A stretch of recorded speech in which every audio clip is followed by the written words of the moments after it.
இன்றைக்கு வந்து நம்ம மெயினாக பார்க்க போகிறது வந்து ஃபங்க்ஷன் சரியா. இந்த ஃபங்க்ஷனை பார்க்குறதுக்கு வந்து சின்ன ஒரு கன்செப்ட் ஒன்று இருக்குது. பைத்தன் அதே மாதிரி மற்ற லாங்குவேஜ் எல்லாம் இருக்கிறது உண்டு. ஆனால் ஒவ்வொரு லாங்குவேஜுக்கு வந்து வேறுபடும் சரியா. என்னென்னு சொன்னால் இந்த கமெண்ட்ஸ்ன்னு சொல்லி ஒரு பகுதி ஒன்று இருக்குது. கமெண்ட்ஸ்ன்னு சொன்னால் என்னடா நல்லா விளங்கிங்க. ஏதோ ஒரு கோடு நம்ம பண்ண போகிறோமாக இருந்தால் அது இதுதான் நான் இவ்விடத்தை செய்கிறேன்னு சொல்லி ஒரு ஹெட்டிங் ஒன்று கொடுக்குறது. இதுக்கு தான் செல்ற வந்து கமெண்ட்ஸ்ன்னு சொல்லி சரியா. அந்த வேலை தொடர்பான ஒரு கமெண்ட்ஸ் ஒன்று கொடுத்தால் வந்து இப்போ பொதுவாக நான் எக்ஸாம்பிளுக்கு சொல்கிறேன்.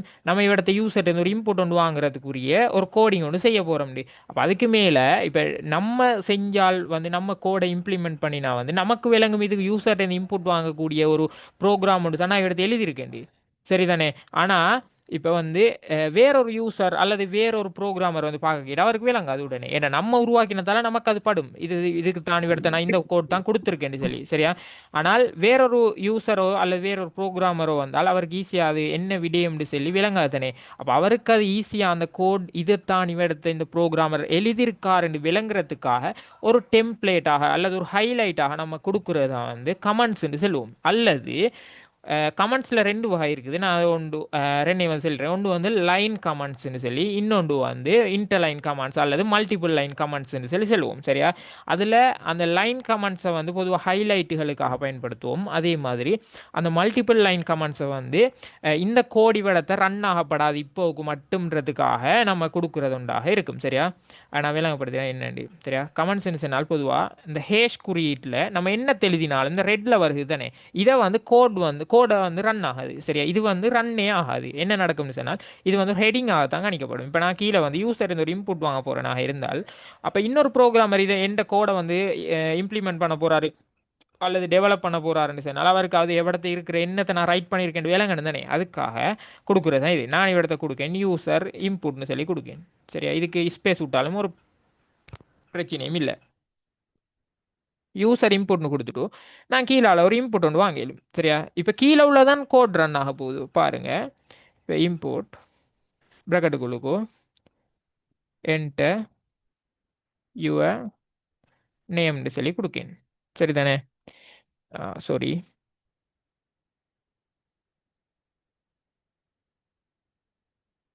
என்டர் யுவர் நேம்னு சொல்லி கொடுத்துட்டு முடிக்கேன் சரி. இப்போ வந்து இடத்த யூசர் இன்புட் ஒன்று வாங்குறதுக்குரிய இந்த கோட் தனி இடத்தை நான் ரன் பண்ணியிருக்கேன். அப்போ இதை வந்து எந்த ப்ரோக்ராமர் வந்து விளங்கிக்கோ இல்லை இடத்த வந்து என்ன செஞ்சு வச்சிருக்கான் அந்த கோடை வந்து ஒரு யூசர் இருந்து ஒரு இன்புட் ஒன்று வாங்குறத டிஃபைன் பண்ணியிருக்கான் அப்படின்னு சொல்லி ஒருத்தருக்கு வந்து விளங்கிக்கொள்ள தானே. அதுக்காகத்தான் இந்த சிங்கிள் லைன் கமெண்ட்ஸ் வந்து பொதுவாக ப்ரோக்ராமிங் லாங்குவேஜஸில் வந்து பயன்படுத்துவோம் சரிதானே. இப்போ பார்ப்போம் மல்டிபிள் கமெண்ட்ஸ் வந்து என்னத்துக்கு பயன்படுத்துகிறேன் சரியா. இப்போ இது வந்து ஒரு லைனில் நம்ம எழுதிட்டு என்டர் பண்ணமாக இருந்தால் இந்த லைனில் உள்ளதெல்லாம் கோடாக தான் கணிக்கப்படும். மேலே உள்ளது மட்டும்தான் ஹைலைட் அல்லது கமெண்ட்ஸாக இருக்க போகுது சரிதானே. இப்போ பார்ப்போம். நான் வந்து பெரிய ஒரு கோடிங் எழுதுறேன் ஆனால் அந்த கோடிங் ரன் ஆகப்படாது சரியா. நமக்கு அது சில டைம் கூட தேவைப்படும். எக்ஸாம்பிள் சொல்ல போனால் இப்போ எக்ஸாமன் இம்போர்ட்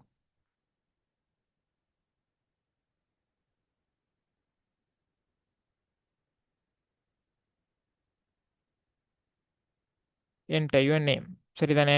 அதே மாதிரி ஒய்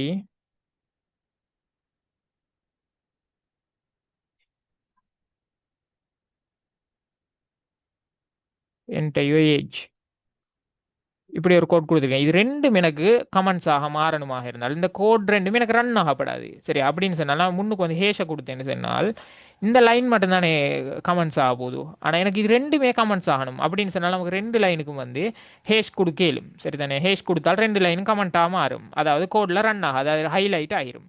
ஆனால் இப்படி எனக்கு தேவையில்லை. எனக்கு ஒரே முறையில் ரெண்டு லைன் அல்லது நிறைய லைன் இது கீழே நான் எத்தனை லைனில் டைப் பண்ணியிருந்தாலும் அதையும் வந்து கமெண்ட்ஸாக மாற்றிடும். அதுக்கு நம்ம பயன்படுத்துகிற ஒரு ட்ரிக்ஸாக செல்லும் என்னன்னு சொன்னால் டபுள் கொட்டேஷனை 3 முறை ப்ரெஸ் பண்ணிவிட்டு அதாவது எவ்வளத்தை இந்த கமெண்ட்ஸ் ஆரம்பிக்குதோ அவ்வளோத்த டபுள் கொட்டேஷனை 3 முறை ப்ரெஸ் பண்ணுவோம். பண்ணிவிட்டு இந்த கோட் எவ்வளத்தால் முடியுதோ இவ்வளத்தை வந்து 3 முறை க்ளோஸ் பண்ணுவோம் சரியா. இங்கே ஆரம்பித்த கமெண்ட்ஸை வந்து இங்கே வந்து முடிச்சு கொள்கிறேன் சரிதானே. கொஞ்சம் அப்படி இருங்க.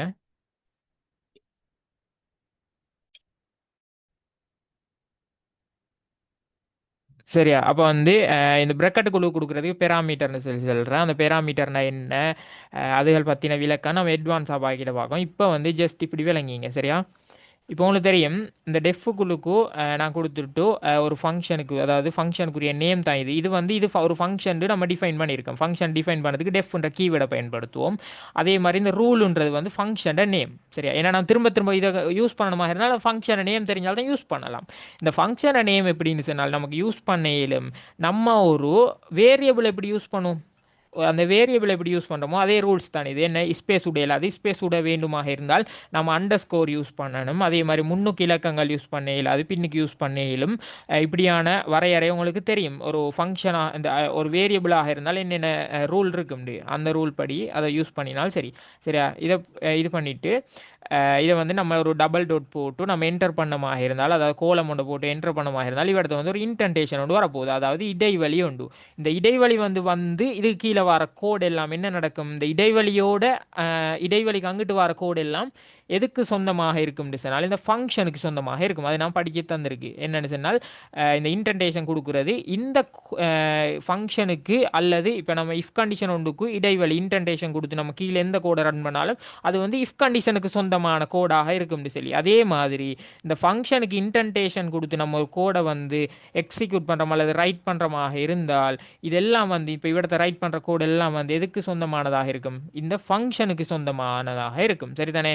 இப்போ பாருங்க, நான் இவிடத்தை வந்து ஒரு பிரிண்ட் ஒன்று பண்ண போகிறேன். சரியா? ஒரு பிரிண்ட் ஒன்று கொடுத்து நான் என்ன கொடுக்க போகிறேன்னு சொன்னால் ரூல்னு சொல்லி மை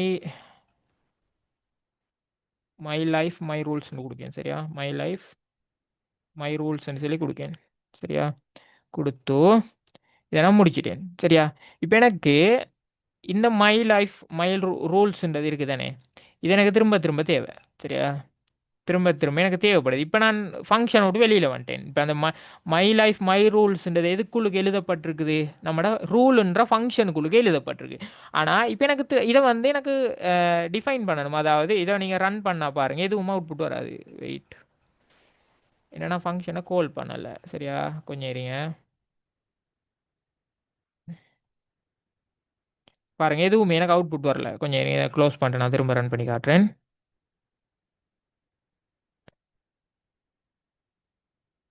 எதுவுமே அவுட்புட் வரல. பாருங்க, எதுவும் அவுட்புட் வராது.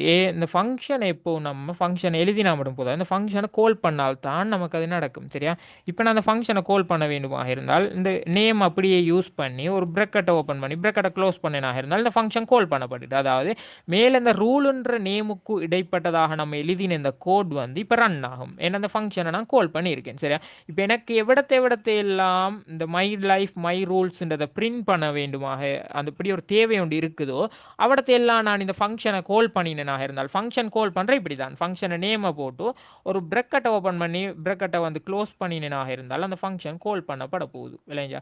இப்போ எனக்கு எவ்வளத்தை எல்லாம் தேவையோ அவடத்தை எல்லாம் கால் பண்ணி பார்க்கலாம். எத்தனை முறையும் கால் பண்ணலாம். இப்போ நான் ரூல்னு சொல்லி கால் பண்ணி இதை நான் ரன் பண்ணுறேன். பாருங்க, இப்போ எனக்கு அவுட்புட் என்ன வருது, மை லைஃப் மை ரூல்ஸ். சரியா?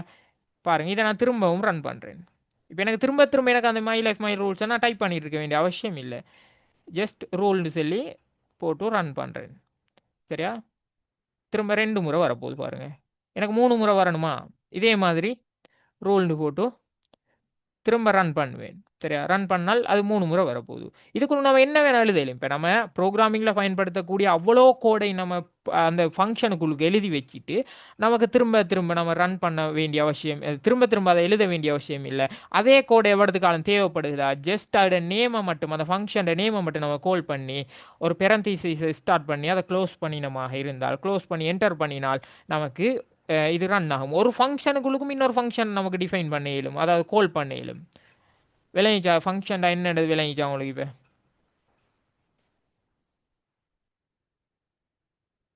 இப்போ இதுக்குள்ளுக்கு எனக்கு இஃப் கண்டிஷன் எழுதி பார்க்கலாம், அதே மாதிரி வைல் லூப் எழுதி பார்க்கலாம். இப்போ அந்த எழுதப்பட்ட வைல் லூப் எனக்கு திரும்ப எனக்கு ஒரு இடத்துல யூஸ் பண்ணணுமா இருந்தாலும் நான் திரும்ப அதை ரைட் பண்ணிட்டு இருக்க வேண்டிய அவசியம் இல்லை. அதுக்குள்ளுக்கு நான் அதுக்குள்ளுக்கு ஜஸ்ட் இந்த ஃபங்க்ஷனை நேமை கால் பண்ணி விட்டு போயிட்டே இருப்பேன். அது அது ஓட்டோவாக கால் ஆக போகுது. ஜஸ்ட் ஃபங்க்ஷன்றது ஒரு டெம்ப்ளேட். ஃபங்க்ஷனை என்னன்ற பேசிக் கிளியராக எல்லாருக்கும்? ஏன்னா ஃபங்க்ஷன் அட்வான்ஸாக பார்க்கணும். ஏன்னா நமக்கு ஃபங்க்ஷனில் மெயினாக கேள்வி வந்து அதுக்காகத்தான் கேட்கேன். பேசிக் கிளியர்னா தான் அட்வான்ஸ் கிளியர் ஆகும். ஏன்னா இதில் டவுட்டை வச்சுட்டு அடுத்ததுக்கு போய் எந்த பிரயோசனமும் இல்லை. எனக்கு சார் டவுட் இருந்தால் கேளுங்க.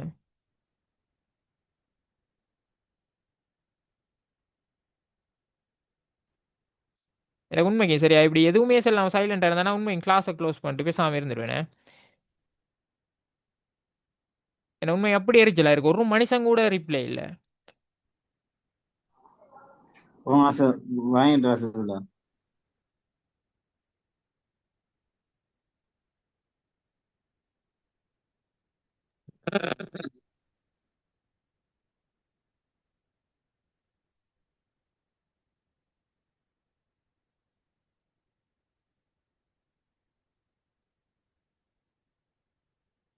நான் அடிக்கடி கேட்குறேன் என்னதுக்குன்னு சொன்னால் இது வந்து நோட்ஸ் பாடம் இல்லை. நோட்ஸ் பாடம் என்றால் சும்மா சொல்லிட்டு போயிட்டே இருக்கலும் சரியா. இப்படி கேட்டு கேட்டிருக்க வேண்டிய அவசியம் இல்லை. இதில் இப்போ இதில் பேசிக்கில் டவுட் இருந்தால் அட்வான்ஸை சொல்லி எந்த பிரயோசனமும் இல்லை. அட்வான்ஸ் விளங்கவே விளங்காது. அதுக்காக தான் கேட்குறேன் சரியா.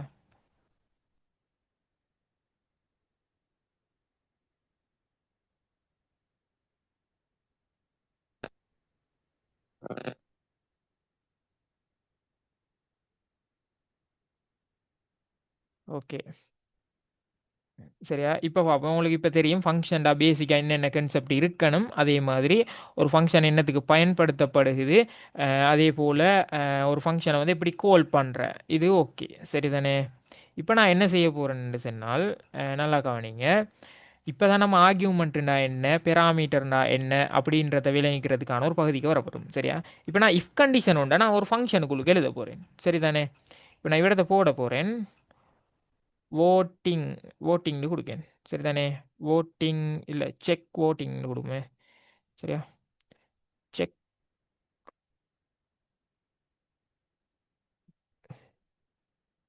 செக் ஓட்டிங்னு சொல்லி கொடுத்து ஒரு ஃபங்க்ஷன் கொடுக்கேன் சரிதானே. ஒரு ஃபங்க்ஷனை கொடுத்து இதுக்குள்ளுக்கு நான் ஒரு இஃப் கண்டிஷனோட கால் பண்ண போகிறேன். அதாவது இப்போ ஒரு இஃப் கண்டிஷனை நான் வெளியில் செய்யாமல் ஏன்னா நிறைய யூசர் வந்து நிறைய விதமான இன்புட்டை கொடுக்க போகிறாங்க. அப்போ இவிடத்தை எல்லாம் நமக்கு திரும்ப திரும்ப திரும்ப இந்த கோடை வந்து ரன் பண்ண கோடை வந்து யூஸ் பண்ண வேண்டிய அவசியம் தேவைப்படுது தானே. அப்போ இவிடத்தை வந்து எனக்கு நம்ம ஃபங்க்ஷனை யூஸ் பண்ணினாக இருந்தால் திரும்ப திரும்ப நான் இதை வந்து ரைட் பண்ணிட்டு இருக்க வேண்டிய அவசியமும் இல்லை. திரும்ப திரும்ப ரன் பண்ணிட்டு இருக்க வேண்டிய அவசியமும் இல்லை. ஜஸ்ட் கால் பண்ணி விட்டு அதுக்குள்ளுக்கு பலவிதமான இன்புட்டை எனக்கு உள்வாங்க ஏழுமாக இருக்கும் சரிதானே. அதுக்காக தான் நான் கொடுக்கேன். இவிடத்தை வந்து இஃப் கண்டிஷன் ஒன்று எழுதுறேன் என்னன்னு சொன்னால் ஒரு ஏஜ் வந்து இன்புட்டாக எடுபட போகுது. அது எப்படி எடுக்கிற அதோட ஆர்கியூமெண்ட் எப்படி வரும் அது பெராமீட்டராக எப்படி மாறும்ன்றதெல்லாம் நான் கிளியராக சொல்லித்தரேன். கொஞ்சம் வெயிட் பண்ண சரியா. இப்போ அந்த ஏஜ் வந்து 18 விட உயர்ந்ததாக இருந்தால் சரியா. இதை ஒரு இஃப் கண்டிஷன் ஒன்று எழுதுறேன். 18 விட உயர்ந்ததாக இருந்தால் எனக்கு பிரிண்ட் பண்ணணும் என்னத்தை voting eligible சரியா. voting எலிஜிபிள்னு சொல்லி அதே மாதிரி எனக்கு இந்த 18 வயதை விட குறைவாக இருந்தால் அதுக்கு எதுக்கு வரும் எல்ஸுக்குழுக்கு வரும் சரியா. அதாவது 18 வயசுக்கு மேலே இல்லைன்னு சொன்னால் அடுத்த தரவெல்லாம் வந்து எல்ஸுக்குழுக்கு எல்ஸ் பாட்டுக்குழுக்கு போடையிலும் எனக்கு பிரிண்ட் பண்ணப்படணும் எப்படி voting not எலிஜிபிள்னு வரணும் சரிதானே. not எலிஜிபிள்னு வரணும்.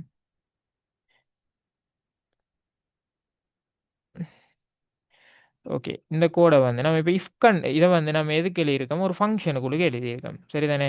இப்போ நல்லா கவனிங்க. இந்த இருக்குது தானே இந்த பிரக்கெட் வந்து என்னத்துக்கு போட்டிருக்குன்னு சொல்லி அதாவது இந்த டெஃப்னு இருக்கிற இந்த லைனில் இருக்கிற பிரக்கெட் வந்து என்னத்துக்கு போட்டிருக்குன்னு சில பேர் யோசிச்சிருப்பீங்க. அது இப்போ தானே அதுக்குரிய முடிவு வரப்போகுது சரியா. இப்போ பாருங்க இதுக்குள்ளுக்கு வந்து நம்ம பெராமீட்டர்னு ஒன்று பயன்படுத்துவோம். இந்த பெராமீட்டர்ன்றது என்னன்னு சொன்னால் நம்ம இதுக்கு வந்து வேரியபிள்னு ஒன்று பயன்படுத்தினோம் தானே. அந்த வேரியபிளை ஒரு ஃபங்க்ஷனுக்குள்ளுக்கு வந்து நம்ம ஃபங்க்ஷன்ட பெரந்தசிஸுக்கு உள்ளுக்கு நம்ம யூஸ் பண்ணினமாக இருந்தால் அதுக்கு பேர் வந்து பெராமீட்டர்னு சொல்லி சொல்லுவோம் சரிதானே. அப்போ அந்த பெராமீட்டர்களுக்கு நான் ஏஜ்னு சொல்லி ஒன்று கொடுக்கேன் சரியா. இது ஏஜ்ன்றது ஒரு வேரியபிள் அதுக்கு நம்ம செல்றது வந்து வேரியபிள் இல்லை. இது ஃபங்க்ஷனுக்குள்ளுக்கு நம்ம கால் பண்ணினமாக இருந்தால் இதுக்கு பேர் வந்து பெராமீட்டர்னு சொல்கிறேன் சரிதானே. இப்போ ஒரு பெராமீட்டர் ஒன்று நான் கால் பண்ணியிருக்கேன் அந்த செக் ஓட்டிங்ன்ற அந்த ஓட்டிங் நேமுக்கு உள்ளுக்குள்ள பெரந்தசிஸுக்குள்ளுக்கு சரியா. இப்போ நல்லா கவனிங்க. இப்போ நான் ஒரு இன்புட் ஒன்றை இவிடத்தை கொடுக்க வேண்டுமாக இருந்தால் நான் வந்து எதுக்குழு கொடுப்பேன் நான் கால் பண்ணுற அந்த ஃபங்க்ஷனுக்குழு கொடுப்பேன். இப்போ நான் ஃபங்க்ஷன் ஒன்று கால் பண்ண போகிறேன். செக் என்ன நம்மளோட ஃபங்க்ஷன் நேம் செக் ஓட்டிங் சரிதானே? செக் ஓட்டிங் தான் நம்மளோட ஃபங்க்ஷன் நேம். இப்போ நான் ஃபங்க்ஷனை கால் பண்ணுறேன். இப்போ இந்த ஃபங்க்ஷனை ஜஸ்ட் சும்மா கால் பண்ணினாலும் இது ரன் ஆகாது. என்ன காரணம் என்றால் இவிடத்தை நான் ஒரு பெராமீட்டர் போட்டிருக்கேன். சரியா? பெராமீட்டர் போட்டிருக்கேனாக இருந்தால் இந்த பெராமீட்டரை இவிடத்தை டெஸ்ட் பண்ணுது பாருங்க. இந்த பெராமீட்டரில் ஒரு வெளிவு ஒன்று வந்திருக்கணும். அந்த வெளிவை டெஸ்ட் பண்ணி தான் இந்த இஃப் கண்டிஷன் ரன் ஆகுது. அப்போ பெராமீட்டருக்கு ஒரு வெளிவு ஒன்று வேணும் தானே?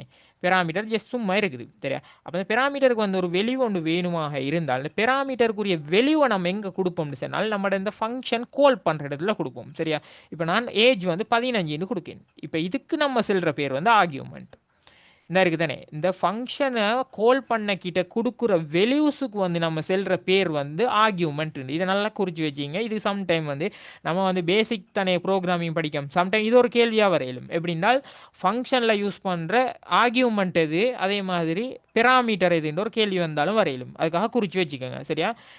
இப்போ சில சம்டைம் வந்து இதை வந்து இன்புட் வேல்யூ அவுட்புட் வேல்யூன்னு தராமல் ஆர்கியூமெண்ட் பெராமீட்டர்னு சொல்லி தரையிலும். அப்போ உங்களுக்கு எது ஆர்கியூமெண்ட் எது பெராமீட்டர்னு தெரியாட்டி அது செஞ்சிக்கிற கஷ்டமாக இருக்கும். சரிதானே? அதுக்கு தான் சொல்கிறேன்.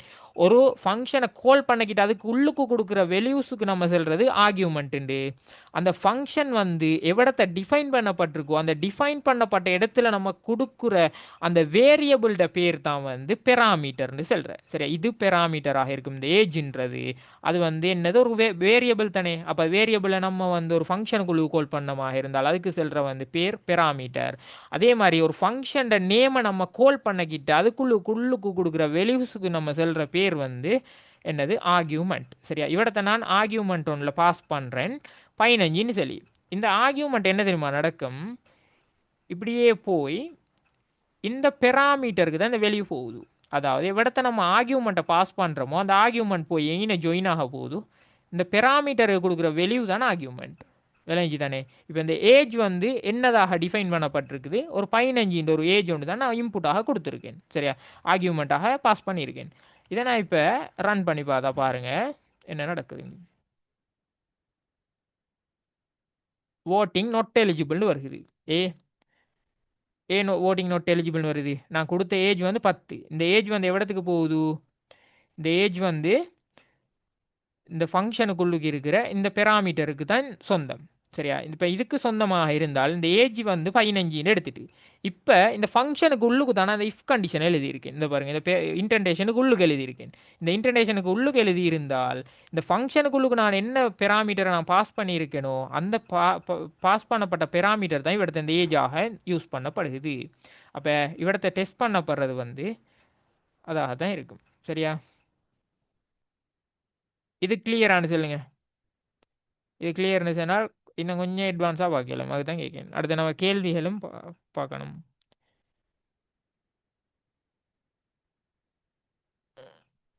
கிளியர்.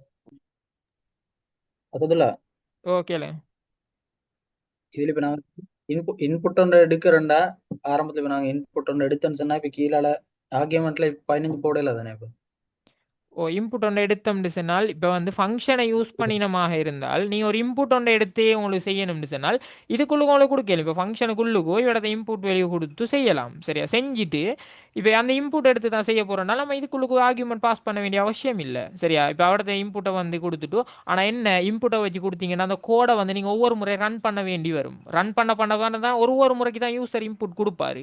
அப்போ ஒவ்வொரு முறைக்குமே யூசர் இந்த இன்புட் வாங்கிட்டு இருக்கணும். ஆனால் இவிடத்தை தேவை என்ன தெரியுமா? இவிடத்தை நான் 15 ஒரு ஏஜை கொடுக்கேன். சரிதானே?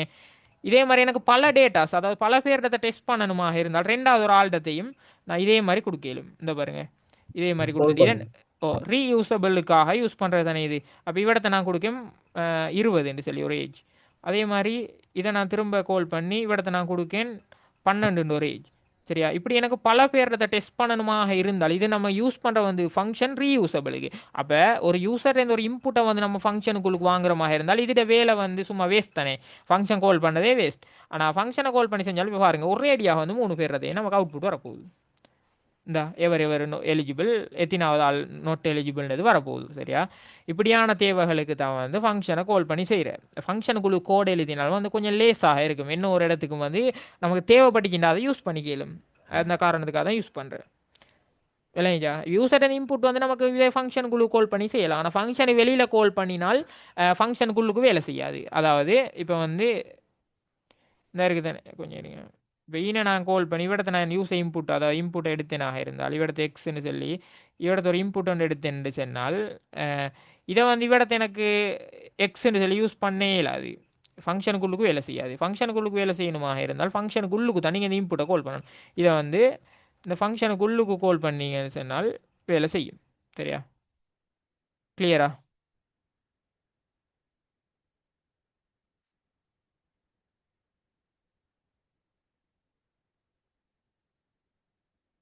இன்புட் கொடுத்து ஒரு முறை செஞ்சு காட்டுங்க சரி ஓகே பாருங்க இன்புட் அசதுல எடுத்து ஒரு கேள்வி.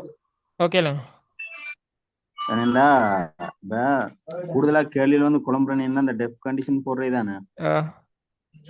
போன முறை எக்ஸாம்லயும் கேள்வி கேட்டு வந்து அது டெஃப் கண்டிஷனுக்கு தான் வந்தீங்கன்னு சொல்லி அந்த கேள்வி வழங்காம போயிட்டு எல்லாம் எஃப் கண்டிஷன்ல போட்டு எழுதுனேன். அப்ப ஒரு கேள்வி வந்துட்டா நம்ம டெஃப் கண்டிஷன் எல்லாம் கேட்டிக்கிறான்னு சொல்லி நம்ம எப்படி கண்டுபிடிக்கிறது?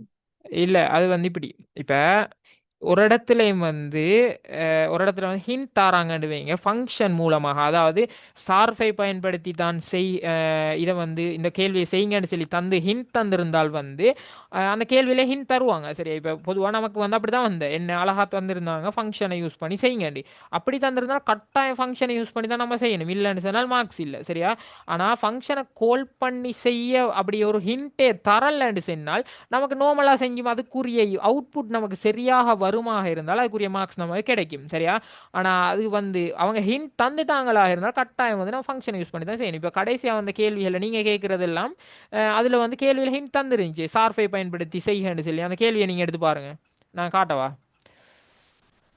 கொஞ்சம் காட்டுறேன்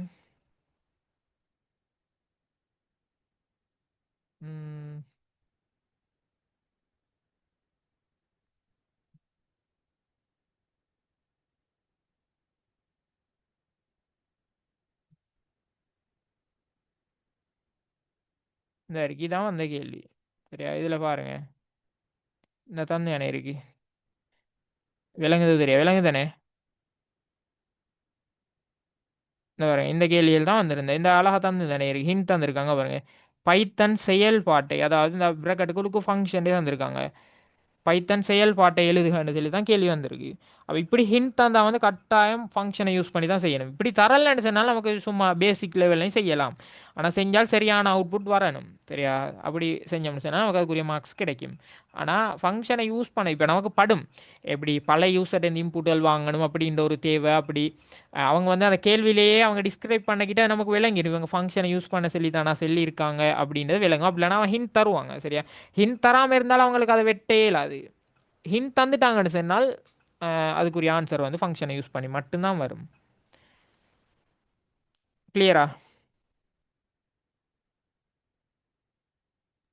கிளியர் ஓ கிளியர் கிளியர்.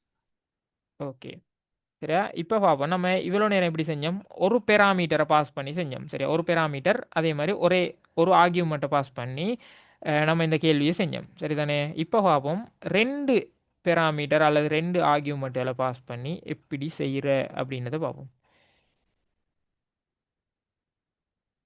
சரிதானே ஜஸ்ட் வந்து ரெண்டையும் பாஸ் பண்ண ஏழுன்ற ஒரு உதாரணத்துக்காக நான் சும்மா ஒரு இதோட சும்மா கால் பண்ணி காட்டுறேன் சும்மா எக்ஸாம்பிள் உண்டு அதுக்கு பிறகு நம்ம அந்த கேள்வியை செய்வோம் செய்யக்கிட்ட உங்களுக்கு ரெண்டு மூணு இன்புட் வந்து விளங்கும் சரியா இவரத்தை நான் கொடுக்கேன் ஒரு ஆர்கியூமெண்ட் வந்து நேம் அதே மாதிரி இன்னொரு ஆர்கியூமெண்ட் கொடுக்கேன் ஏஜ் அதே மாதிரி இன்னொரு ஆர்கியூமெண்ட் கொடுக்கேன் வந்து ரெசிடென்ஸ் சரியா ரெசிடென்ஸ்னு கொடுக்கேன் கொடுத்துட்டு இந்த கீரி விளையாடுற யார் இது சரியா இப்படி வந்து நான் மூணு ஆர்கியூமெண்ட் பாஸ் பண்ணியிருக்கேன் சரியா இப்போ நான் இப்படி மூணு ஆர்கியூமெண்ட்டை பாஸ் பண்ணிட்டு வந்து இவடத்தை நான் என்ன செய்ய போகிறேன்னு சொன்னால் ஏதோ ஒரு வீடியோதை பிரிண்ட் பண்ண போகிறேன் என்னதை பிரிண்ட் பண்ண போகிறேன்னு சொன்னால் ஃபஸ்ட்டில் வந்து நேமு சரிதானே இவடத்தை அந்த நேம்ன்றது ஒரு பெராமீட்டர் பெராமீட்டர் ஒன்று தான் கொடுத்துருக்கேன் அல்லது ஒரு வேரியபிள் சரிதானே ஒரு வேரியபிள் ஒன்று கொடுத்துருக்கோம் இந்த நேம்ன்றது வந்து மேலே பெராமீட்டராக நமக்கு ஆர்கியூமெண்ட்லேருந்து வெளியே வரப்போகுது சரிதானே ரெண்டாவது பிரிண்ட் பண்ண போகிறேன் என்னத்தை ஏஜ் சரியா மூணாவது பிரிண்ட் பண்ண போகிறேன் வந்து பிரிண்ட்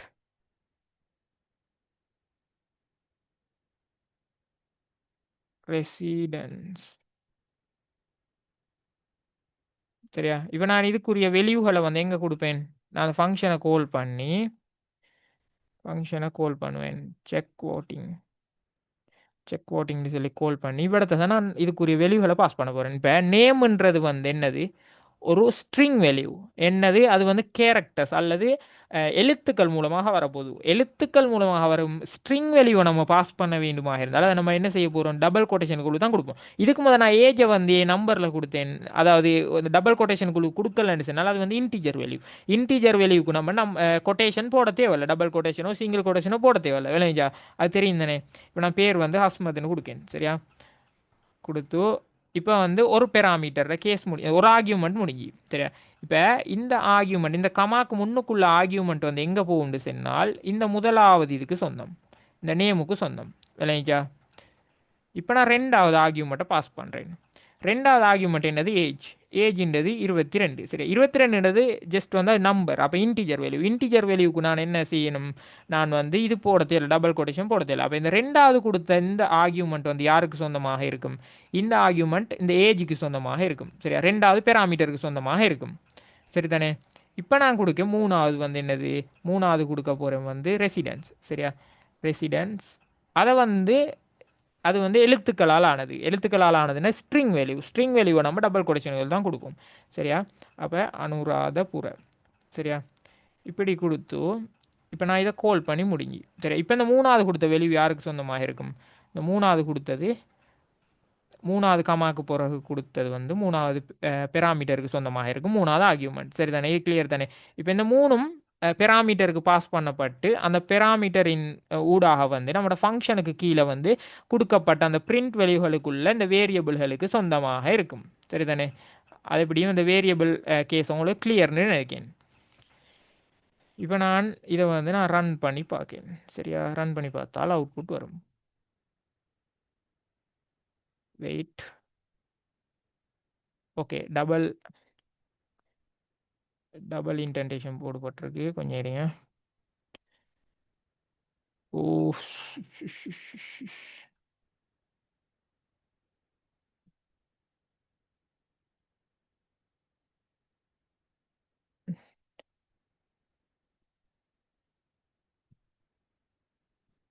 கொஞ்சம் இருங்க, அதை ரைட் பண்ணுறேன்.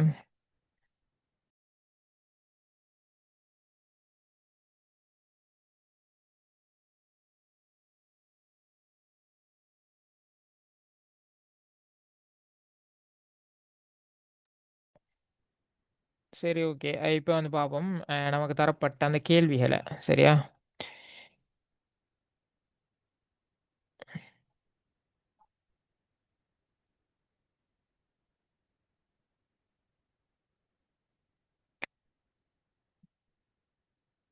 அதாவது இந்த இருக்கு முதலாவது கேள்வி, சரியா. இது விசிபிள் தானே, என்ன மாதிரி விளங்குதா? யாராவது ஒருத்தர் கொஞ்சம் செட்டில் போடுங்களே, கேள்விகள் என்ன மாதிரி விளங்குதாண்டு. விளங்குது. ஓகே, சரியா. இதில் வந்து என்ன செல்லப்பட்டிருக்கு, இதை கேள்வி, இந்த முதலாவது கேள்வியை மட்டும் பார்ப்போம், சரியா. எதுக்கு வந்து அதை ஐடியா எடுத்தீங்கன்னு சொன்னாலும் உங்களுக்கு அடுத்தடுத்த கேள்விகளை வந்து செய்ய இயலுமாக இருக்கும், சரியா. ஒரு ஐடியாவை எடுத்துக்கொள்றதுக்கு தான் நான் இந்த ஒரு கேள்வியை செஞ்சு காட்டுறேன், சரியா. இப்படியான கேள்விகள் தான் வர சான்ஸ் இருக்குது ஃபங்க்ஷனில் வாரன்னு சொன்னால். பாருங்க, இதில் தந்திருக்கு என்னன்னு சொன்னால் நீங்கள் ஒரு ஆன்லைன் பாடத்தளத்திற்கான எளிய அணுகல் கட்டுப்பாடு, அதாவது ஒரு ஆன்லைன் பாடத்தளம், அதாவது இதை வந்து ஒரு லேர்னிங் மேனேஜ்மெண்ட் சிஸ்டம்னு கூட செல்ல இயலும், சரியா. அப்படி ஒரு ஆன்லைன் பாட தளம் ஒன்று உருவாக்கியிருக்காங்க. அந்த தளத்துக்கு வந்து எக்ஸஸ் கண்ட்ரோல், அதாவது இதை வந்து யாருக்கு யூஸ் பண்ண இயலும் யாருக்கு யூஸ் பண்ண இயலான்றது தான் எக்ஸஸ் கண்ட்ரோல், சரியா. அப்படியான ஒரு கண்ட்ரோல் அமைப்பொண்டு உருவாக்குகிறீர்கள். அப்படி ஒரு கண்ட்ரோல் அமைப்பொண்டு உருவாக்க போகிறோம் நம்ம கோடிங்கை வச்சு, சரியா, பைத்தனை வச்சு. ஒவ்வொரு பயனருக்கும் ஒரு பங்கு, அதாவது ஒரு பயனர், அதாவது வரக்கூடிய பயனர்களுக்கு ரோல் ஒன்று வழங்கப்படுது. அதாவது இவர் ஸ்டூடெண்ட்டா அல்லது இவர் வந்து ஒரு அட்மினா, இப்படியான ஒரு ரோல் ஒன்று வழங்கப்படுதாம், சரியா. ரோல் மற்றும் ஒரு சப்ஸ்கிரிப்ஷன் ஸ்டேட்டஸ்ன்னு சொன்னால் ஆக்டிவ் இன்ஆக்டிவ்னு வந்திருக்கு. அதாவது இவங்க வந்து ஆக்டிவ்ல இருக்கிற யூஸரா அல்லது அன்ஆக்டிவ்ல இருக்கிற, அதாவது இன்ஆக்டிவ்ல இருக்கிற யூஸரான்னு சொல்லி ஒரு டீட்டெயில்ஸும் வந்து உள்வாங்கப்படுகுதாம், சரியா. இப்போ பாருங்க, இதை வந்து ஒரு பயனர் பிரீமியம் பாடத்தை அணுக முடியுமா என்பதனை தீர்மானிக்க கென் எக்ஸஸ் கோஸ்ன்ற ஒரு ஃபங்க்ஷன் ஒன்று பயன்படுத்தப்படுகிறது. இந்த ஃபங்க்ஷனுக்குள்ளுக்கு ரோல் மற்றும் சப்ஸ்கிரிப்ஷன் ஸ்டேட்டஸ்ன்றது பெராமீட்டராக உள்வாங்கப்படுகிறது. சரியா, இதைத்தான் இந்த இதில் சொல்லிடுறாங்க, இந்த கீழே உள்ள, அதாவது ரெண்டாவது பேராகிராஃப்லங்க பாருங்க, கென் எக்ஸஸ் கோஸ், அதாவது யாருக்கு இந்த கோஸை எக்ஸஸ் பண்ண இயலும்ன்றது ஒரு ஃபங்க்ஷன் நேமாக பயன்படுத்தப்படுகிறது. இதுக்கு ரோல் அதே மாதிரி சப்ஸ்கிரிப்ஷன் ஸ்டேட்டஸ்ன்னு சொல்லி ரெண்டு பெராமீட்டர் வந்து உள்வாங்கப்படுகுதாம். சரி, பெராமீட்டர் உள்வாங்கப்படுதுன்னு சொன்னாலே நம்ம விளங்கிக்கணும் இது ஒரு ஃபங்க்ஷன் தாண்டி. அப்போ இவங்க வந்து இவிடத்த ஃபங்க்ஷன் எழுதுங்கன்னு சொல்லி தந்தில்லாட்டி நம்ம இவிடத்த ஃபங்க்ஷன் தான் எழுதணும். என்ன காரணம், இவிடத்த வந்து பாருங்க அழகா வந்து ஃபங்க்ஷனுக்கு ஒரு நேம் தந்து அதே மாதிரி ரெண்டு பெராமீட்டர் தந்திருக்காங்க. அப்போ விளங்கிக்கணும் நம்ம இது வந்து ஒரு ஃபங்க்ஷன் தான் கால் பண்ண சொல்கிறாங்க. சரியா, இப்போ வந்து ஒன்றுமில்லை, அந்த கேள்வியை நல்லா விளங்கிங்க. ஒரு தளத்தை ஒன்றுக்கு என்ட்ரி எடுக்கணும். நம்ம என்ட்ரி எடுக்கிறதுக்காக ரெண்டு பெராமீட்டரை வந்து கால் பண்ணப்பட்டு அந்த ரெண்டு பெராமீட்டரும் ஓகேன்னு சொன்னால் அவருக்குரிய கண்ட்ரோல் கிடைக்க போகுது, அதாவது எக்ஸஸ் கண்ட்ரோல் கிடைக்கும். அப்படி இல்லைன்னு சொன்னால் அவருக்கு அதுக்குரிய எக்ஸஸ் கிடைக்காது. இவ்வளோ தானே இதில் டீட்டெயில்ஸ். சரியா, இப்போ பாருங்கள் கீழே என்ன இன்ஸ்ட்ரக்ஷன் தந்திருக்காங்கன்னு பார்ப்போம். இப்போ வந்து பயனர் ஒரு நிர்வாகி, அதாவது இவர் வந்து ஒரு எட்மின் சொன்னால், எட்மின் என்றால் வந்து அவர்களுக்கு எப்போதும் அணுகல் இருக்கும். அதாவது இவர் எட்மின் சொன்னால் இவருக்கு வந்து எப்போதும் அணுகல் இருக்குமாம். சரியா, எட்மின்டா இவரை வேற ஒரு டீட்டெயில்ஸையும் இவரை செக் பண்ண மாட்டாங்க, இவருக்கு ஒரு எக்ஸஸ் கண்ட்ரோல் கொடுத்துருவாங்களாம். சரியா, அது முதலாவது இன்ஸ்ட்ரக்ஷன். ரெண்டாவது சொல்லப்படுற இன்ஸ்ட்ரக்ஷனை பாருங்க, பயனர் ஒரு மாணவர் மற்றும் அவர்களின், அதாவது இவர் வந்து ஒரு மாணவராக இருந்தால் வந்து அவருக்கு மாணவர்ன்றதை மட்டும் ரெக்கக்னைஸ் பண்ணப்பட்ட மாட்டாங்களாம். மாணவர் மற்றும் அவர்களின் சந்தா நிலை, அதாவது சந்தா நிலைன்னு சொன்னால் இவர் வந்து மெம்பர், இதுக்கு மெம்பராக இருக்காரான்றது, அதாவது சந்தா கட்டினா தனி மெம்பராக இருப்பார். ஒரு லைப்ரரின்னு வச்சுக்கோங்களே உதாரணத்துக்கு. அப்போ அவர் மெம்பராக இருந்தால் இவர் வந்து ஆக்டிவில் இருக்கிற ஒரு யூசர் தான்னு சொல்லி செக் பண்ணணும். அவர் ஆக்டிவில் இருந்தால் மட்டும்தான், அங்கே பாருங்கள், ஆக்டிவில் இருந்தால் அவர்களுக்குரிய அணுகல் இருக்குமாம். சரியா, இவ்வளோ வந்து இருக்கும் போதே இங்கே பாருங்கள், சப்ஸ்கிரிப்ஷன் ஸ்டேட்டஸ் ஆக்டிவ் மற்றும் இன்ஆக்டிவ்னு ரெண்டு இருக்குது. அப்போ ஆக்டிவ்னு ஒரு மாணவராக இருந்தால் அவர் மாணவராகவும் இருக்கணும், ஆக்டிவ் நிலையை அடைஞ்சு இருக்கணும். அப்படி இருந்தால் மட்டும்தான் அவங்களுக்கு எக்ஸஸ் கண்ட்ரோல் கிடைக்கும். அப்படி இல்லைன்னு சொன்னால் எட்மினாக இருந்தால் அவங்களுக்கு டிரெக்டாகவே எக்ஸஸ் கண்ட்ரோல் கிடைக்க போகுது. சரியா, இப்போ பாருங்க, மற்ற பயனர்கள் அனைவருக்கும் அணுகல் இல்லையாம். அதாவது மேலே உள்ள ரெண்டு இன்ஸ்ட்ரக்ஷனை ஃபில் பண்ணுறவங்களுக்கு மட்டும்தான் இவரது எக்ஸஸ் கண்ட்ரோல் இருக்க போது. அப்படி இல்லைன்றால் வேற யாருக்கும் இல்லை. இது ரெண்டும் வந்து என்னது, இது ரெண்டையும் நமக்கு இஃப் கண்டிஷனுக்குழு கொடுக்கலாம். சரியா, மேலே உள்ள ரெண்டையும். கீழே உள்ளது வந்து மற்ற அனைத்துன்னு சொன்னால் எல்ஸு குழு கொடுத்து விட்டுறலும். விளைஞ்சா, இவ்வளவுதான் இந்த கண்டிஷன். இதை தான் சொல்லியிருக்காங்க. அப்போ இவர்கிட்ட வந்து சாய்ஸ் இருக்குது, இவருக்கு தான் யூஸ் பண்ண இவருக்கு யூஸ் பண்ண இயலாண்டு. அப்படி யூஸ் பண்ண இயலாண்டு சொல்லி ரெண்டு ஆப்ஷன் வருவதாக இருந்தால் அது வந்து நம்ம எடுத்துக்கொள்ளும். ப்ரோக்ராமிங்கை பொறுத்த வரைக்கும் இது வந்து ஒரு செலெக்ஷன் சம்மந்தப்பட்ட ஒரு கேள்விண்டு. சரி, அப்போ செலெக்ஷன் சம்மந்தப்பட்ட ஒரு கேள்வியை நம்ம எப்படி இம்ப்ளிமெண்ட் பண்ணுவோம், இஃப் கண்டிஷனை வச்சு இம்ப்ளிமெண்ட் பண்ணுவோம். ஆனால் இவர்கிட்ட வந்து நிறைய யூசர் திரும்ப திரும்ப வந்து யூஸ் பண்ண போகிறாங்கன்ற காரணத்துக்காக நம்ம இதை வந்து ஃபங்க்ஷனில் யூஸ் பண்ணி செய்ய சொல்லி இந்த கேள்வியில் தந்திருக்காங்க. சரியா, அப்போ இந்த கேள்வியை செய்வோம். இப்போ நான் ஒரு ஃபங்க்ஷன், அதாவது டெஃப் கால் பண்ணுறேன். ஃபங்க்ஷன் நேம் வந்து என்ன தந்திருக்காங்க, வெயிட், கென் எக்ஸஸ் கோஸ். சரியா, அப்போ கென் எக்ஸஸ் கோஸ். சரியா, இப்படின்ற ஒரு ஃபங்க்ஷன் நேம் ஒன்றை கால் பண்ணுறேன். கால் பண்ணிவிட்டு இதுக்குள்ளுக்கு நான் பெராமீட்டர் ரெண்டு பாஸ் பண்ணுறேன். ஒன்று என்னது, ஒன்று ரோல். அதே மாதிரி மற்ற வந்து சப்ஸ்கிரிப்ஷன்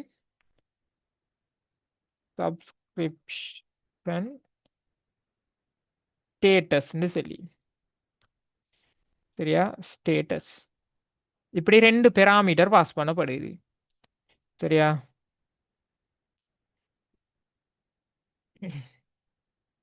இப்போ கவனிங்க, இதை வந்து நம்ம டெஸ்ட் பண்ண வேண்டுமாக இருந்தால் டெஸ்ட் பண்ணி நம்ம இது வந்து இதில் எலிஜிபிள் ஆனாக்கள் இந்த பக்கம் போங்க, எலிஜிபிள் இல்லாதாக்கள் இந்த பக்கம் போங்கன்னு அனுப்ப வேண்டுமாக இருந்தால் நம்ம இஃப் கண்டிஷனை யூஸ் பண்ணி தான் செய்யலும். அப்போ இஃப் கண்டிஷனை யூஸ் பண்ணுறோம். சரியா, இஃப் கண்டிஷனை யூஸ் பண்ணி இவரது என்ன செய்ய போகிறோம், ரோலை செக் பண்ண போகிறோம். இந்த ரோல் வந்து உங்களுக்கு தெரியும் செக் பண்ண போறோம்னு சொன்னால் ஒரு விடயம் இது தானாண்டு செக் பண்ண போறோம்டா டபுள் ஈக்குவல் யூஸ் பண்ணுவோம்னு சொல்லி படிச்சிருக்கோம் சரியா.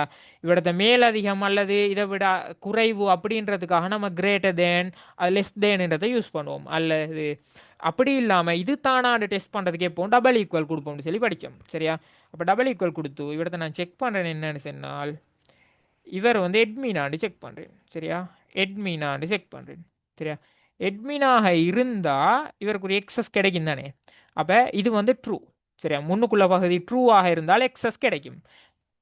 இப்போ இவிடத்தை நான் யூஸ் பண்ண போகிற கீவேர்டு என்னன்னு சொன்னால் நம்ம படித்தோம் ஆப்பரேட்டர்ஸில் லொஜிக்கல் ஆப்பரேட்டர். அப்படி ஒரு ஆப்பரேட்டர் ஒன்று யூஸ் பண்ணுறேன் ஓ. ஓ ஆப்பரேட்டர் யூஸ் பண்ணால் என்ன இவிடத்து இஃப் கண்டிஷன் உண்மையாக வேண்டுமாக இருந்தால் ஒன்று இது உண்மையாக இருக்கணும் அல்லது அல்லதுன்னு சொல்லி வந்தால் ஓ தான் கொடுப்போம்னு சொல்லி படித்தோம். ரெண்டு உண்மையாக இருக்க வேண்டுமாக இருந்தால் எண்ட் ஆப்பரேட்டர் கொடுக்க வேண்டும்னு படித்தோம் சரியா. இவிடத்தை நமக்கு ஓ கொடுக்கலும் இது ஒன்று முன்னுக்குள்ளது உண்மையாக இருக்கணும் அல்லது பின்னுக்குள்ளது உண்மையாக இருக்கணும். இப்போ அதான் நமக்கு தேவை. எட்மினாக இருந்தாலும் எக்ஸஸ் கிடைக்கும் அல்லது அவர் ஸ்டூடெண்ட்டாகவும் இருக்கணும் அப்படி இல்லை சப்ஸ்கிரிப்ஷன் ஸ்டேட்டஸும் வந்து ஆக்டிவ்ல இருக்கணும். அப்போ இதுக்கு போகிற ரெண்டு கண்டிஷன் வரும் சரியா. அதை பார்ப்போம் அது எப்படின்னு சரியா. இப்போ நான் இன்னும் ஓன்ற இந்த ஆப்பரேட்டரை யூஸ் பண்ணி இப்போ நான் செக் பண்ண போகிறேன். ரோல் உண்டது சரியா. ஸ்டூடெண்ட்டாக இருந்தால் சரியா. ஸ்டூடெண்ட்டாக இருந்தா இவிடத்தை ஸ்டூடெண்ட் மட்டும் அவரத்தை ரெக்கக்னைஸ் பண்ணப்படாது எண்ட் சரியா. நான் விளம்பரப்படுத்துகிறேன் கொஞ்சம் பாருங்க. எண்ட் இன்னொன்று செக் பண்ணணும் இவர சப்ஸ்கிரிப்ஷன் ஸ்டேட்டஸ் செக் பண்ணணும் ஆக்டிவ் ஆண்டு சரியா. Subscription status double equal active ஆக்டிவானு செக் பண்ணுறேன் சரியா.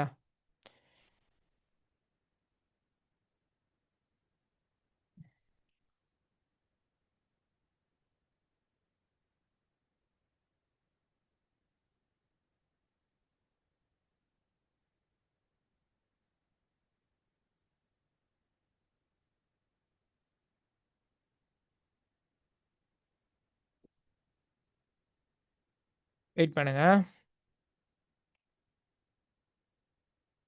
மேலே கொடுத்த கோடை கொஞ்சம் பாருங்க சரியா. இவிடத்து என்ன கொடுத்துருக்கேன்னு சொன்னா இவிடத்து அந்த இடம் வந்து மிச்சம் தூரத்துக்கு போகுது. இல்லாட்டி நான் இதை ஸ்டேட்டஸ்ன்னு கொடுக்கேன் சரியா. சப்ஸ்கிரிப்ஷன் ஸ்டேட்டஸ்னு கொடுக்காம இந்த பெராமீட்டர் நான் ஸ்டேட்டஸ்னு கொடுக்கேன். அது நீங்கள் எழுதக்கிட்ட சப்ஸ்கிரிப்ஷன் ஸ்டேட்டஸ்னு எழுதிக்கொள்ளுங்க. இந்த பெராமீட்டர் அங்கிட்டு மிச்சம் தூரம் போகுது தானே அதுக்காக நான் கொடுத்துக்கொள்றேன் சரி தானே. பாருங்க இவிடத்தை நான் ரெண்டு கொடுக்கேன் சரியா. ரெண்டு பெராமீட்டரில் ஒன்று ரோல் பெராமீட்டரும் ஸ்டேட்டஸ் பெராமீட்டரும் சரியா. இவிடத்தை பாருங்க ரோல் வந்து எட்மினாக இருந்தால் ஒன்றும் இல்லை இவிடத்தை வந்து உண்மையாக இருக்குது சரியா. உண்மையாக இருந்தால் இந்த கோட் ரன் ஆகும் சரியா. இவிடத்தை நான் ஓ கொடுக்கேன் அல்லது எட்மினாக இருந்தால் எக்ஸஸ் பண்ணு அப்படி இல்லைன்னு சொன்னால் என்ன நடக்கணும் இவர் ஸ்டூடெண்ட்டாகவும் இருக்கணும் அதே நேரம் எண்ட் கொடுக்கேன் சரியா. மற்றும் அல்லது வராது ஓ கொடுத்தால் தான் அல்லது வரும். இவிடத்தை மற்றும் சரி. இந்த ஆப்பரேட்டர்ஸ் படித்தோம் ரெண்டு உண்மையாக இருக்கிறது ஒன்று உண்மையாக இருக்கிறது என்னன்னு சொல்லி படித்தோம் சரியா. அல்லது அல்லது இல்லை மற்றும் சரியா. ஸ்டூடெண்ட்டாக இருந்தால் ஸ்டூடெண்ட்டாகவும் இருக்கணும் அவர் ஸ்டேட்டஸ் வந்து ஆக்டிவ்லையும் இருக்கணும் சரியா. அது ஆக்டிவ்ல இருக்கணும்னு சொல்லியும் இதுக்கு முதல் படித்தோம். இப்படி இந்த ரெண்டையும் பூர்த்தி செய்யும் பட்சத்தில் வந்து இவர் வந்து கொஞ்சம் இருங்க. இப்படி ரெண்டும் பூர்த்தியாக இருக்குமாக இருந்தால் நான் பிரிண்ட் பண்ணணும் என்னத்தை இவருக்கு எக்ஸஸ் கண்ட்ரோல் இருக்குதுன்னு சொல்லி அதை என்னத்தில் அதை எப்படி தந்திருக்காங்கன்னு பார்ப்போம். கேள்வியில் இந்த பாருங்க செயல்பாடு எக்ஸல் கேரண்டீட்னு சொல்லி வரணும். அதாவது இஃப் கண்டிஷன் பூர்த்தி ஆகினால் கேரண்டீட் அதாவது இவருக்கு எக்ஸஸ் இருக்குன்னு வரணும். அப்படி இல்லைன்னு சொன்னால் அவருக்கு என்ன ரிட்டர்ன் பண்ணணும் எக்ஸஸ் டினைடா என்னமோ தான் சரியா அப்படின்னு சொல்லி வரணும். அப்போ இவிடத்தை நான் கொடுக்கேன் பிரிண்ட்டு குழுக்கு எக்ஸஸ் எக்ஸஸ் கேரண்டீடா எக்ஸஸ் கேரண்டின்னு சொல்லி கொடுக்கேன் சரியா. என்ன மேலே இவர் மேலே உள்ளது பூர்த்தி ஆகினால் இவருக்கு எக்ஸஸ் கேரண்டின்னு வரணும். அல்லது மேலே உள்ளது பூர்த்தியாக இல்லை என்றால் இவர் வந்து எல்ஸ் பாட்டுக்குள்ளுக்கு வரப்போறாரு. இதுக்குள்ளுக்கு பிரிண்ட் பண்ணப்பட போகுது என்னது எக்ஸஸ் டினைடுன்னு பிரிண்ட் பண்ண போகிறோம் சரிதானே. இதை நான் பிரிண்ட்டுக்குழு கொடுக்காம நான் ரிட்டர்னுக்குழு கொடுக்கவும் மேலும் சரியா. இந்த பிரிண்ட் மாதிரியே ஃபங்க்ஷனில் யூஸ் பண்ணுற ஒரு ஆப்ஷன் ஒன்று இருக்குது. ஃபங்க்ஷனுக்கு உள்ளுக்கு மட்டும் தான் யூஸ் பண்ணலும். சரியா, அந்த பிரிண்ட்டுக்கு பதிலாக நமக்கு யூஸ் பண்ணலும் என்னடால் ரிட்டர்ன் ஒரு கீவேர்ட் இருக்கு. சரியா, ரிட்டர்ன் நான் இதில் பண்ண சொல்லிருக்காங்க. ரிட்டர்ன்னு சொல்லி யூஸ் பண்ணலாம். இந்த பிரிண்ட்ற வேலையை அப்படியே செய்யும் இந்த ரிட்டர்ன். சரியா, இப்படி கொடுக்க இயலும். ஆனால் பிரிண்ட்டுக்கு வந்து நம்ம பிரக்கெட் எல்லாம் போட்டுட்ருப்போம். ஆனால் அந்த ரிட்டர்னுக்கு பிரக்கெட் தேவையில்ல, ஒன்றும் தேவையில்ல. சரியா, இது ஃபங்க்ஷனுக்குள்ளுக்கு மட்டும்தான் இந்த ரிட்டர்ன் யூஸ் பண்ண இயலும், வெளியில் யூஸ் பண்ண இயலாது. சரியா, அது பிரிண்ட் செய்கிற வேலையை அதே வேலையை செய்யும். இப்போ நான் கால் பண்ணுறேன் மேலே உள்ள ஃபங்க்ஷனை. கால் பண்ணி நான் கொடுக்க போகிறேன், அதாவது ஆர்கியூமெண்ட் பாஸ் பண்ண போகிறேன். சரியா, நான் ஒரு யூஸராக இருந்தால் ஆர்கியூமெண்ட் பாஸ் பண்ண போகிறேன். என்னன்னு சொல்லி ரோல் வந்து நான் வந்து ஒரு எட்மின்ட்டு கொடுக்கேன். இது டபுள் கொட்டேஷன் கொடுப்போம், இது டெக்ஸ்ட் சுட்டி எட்மின்ட்டு கொடுக்கேன். சரிதானே. இப்போ நான் ஒரு ஆர்கியூமெண்ட் பாஸ் பண்ணிட்டேன், ரோலுக்குரிய ஆர்கியூமெண்ட்டை பாஸ் பண்ணிட்டேன். சரி, இப்போ நான் ஸ்டேட்டஸ்க்குரிய ஆர்கியூமெண்ட்டை பாஸ் பண்ண போகிறேன். நான் கொடுக்கேன் என்னது, இன்ஆக்டிவ்னு கொடுக்கேன். சரியா, இன்ஆக்டிவ்னு கொடுக்கேன். சரி, இன்ஆக்டிவ்னு கொடுத்துட்டு இதை நான் முடிச்சிட்டேன். இப்போ நான் இதை இப்போ ரன் பண்ணினாக இருந்தாலும் எனக்கு வந்து என்ன கிடைக்கும், எக்ஸஸ் கேரண்டீட் தான் கிடைக்கும். என்ன காரணம், கேரண்டட் ஏன்னா வந்து எட்மினுக்கு வந்து டிரெக்டாகவே போயிடும். சாரி, கொஞ்சம் இருங்க.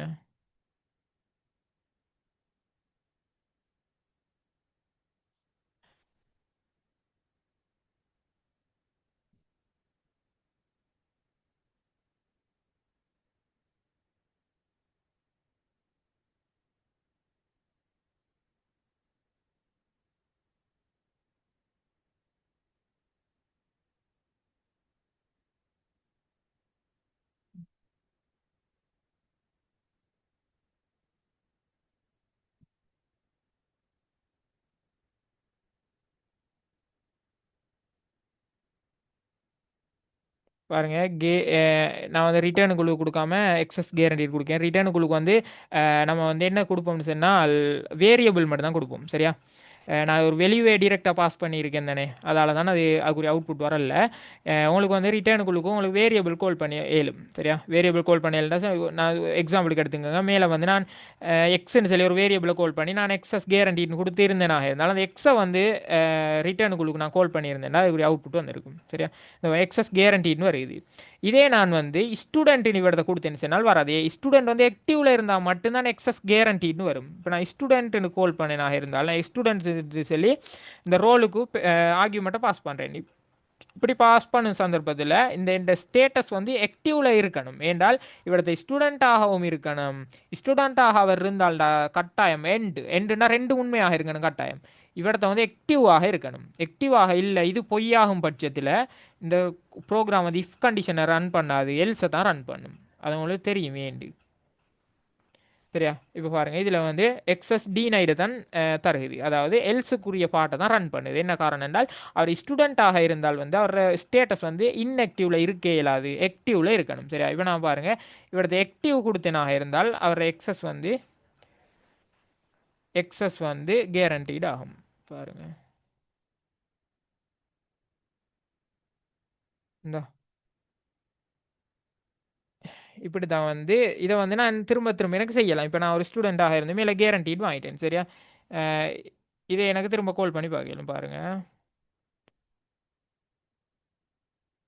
இப்போ எனக்கு திரும்ப நான் இதை வேற ஒரு யூஸருக்கு நான் கால் பண்ணி பார்க்கணுமா இருந்தாலும் நான் எடுத்து பிரிண்ட் ஒன்று சும்மா எம்டி பிரிண்ட் ஒன்று கால் பண்ணிக்கிறேன், அது சேர்ந்து வரக்கூடாதுன்றதுக்காக.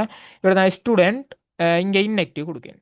இன்ஆக்டிவ் கொடுத்தேனாக இருந்தால் என்ன நடக்க போகுது, இவிடத்து எனக்கு முதலாவது யூஸருக்கு வந்து எக்ஸஸ் கிடைக்கும், ரெண்டாவது யூஸருக்கு எக்ஸஸ் கிடைக்காது. இந்த பாருங்க, கிடைக்காது. சரி, ஏன்னா ரெண்டாவது வந்து ஸ்டூடெண்ட்டாக மட்டும்தான் இருக்கார், அவர் ஆக்டிவாக இல்லை. மூணாவது வந்து நான் கால் பண்ண போகிறேன் என்னத்தனால் நான் ஒரு அட்மின் சொல்லி. சரி, அட்மின் வந்து ஆக்டிவில் இருக்கணுன்ற அவசியம் இல்லை. சரியா, இப்போ நான் இவிடத்தை அட்மின்ட்டு பாஸ் பண்ணுறேன். அட்மின்ட்டு பாஸ் பண்ணனாக இருந்தால் இவிடத்தை நான் இன்ஆக்டிவாக இருந்தாலும் எனக்கு வந்து எக்ஸஸ் கிடைக்கும். ஏன்னா அட்மினுக்கு வந்து தேவையில்லை, ஏன்னா அட்மின் ஓ தான் கொடுத்துருக்கேன் மேலே ஆப்பரேட்டர். ஏன்னா அட்மினாக இருந்தால் மட்டும் போதுங்க, கேரண்டட் முழுது. கிளியரானு சொல்லுங்கள், என்ன சார் டவுட் இருந்தால் கேளுங்க குயிக்கா இந்த கேள்வி.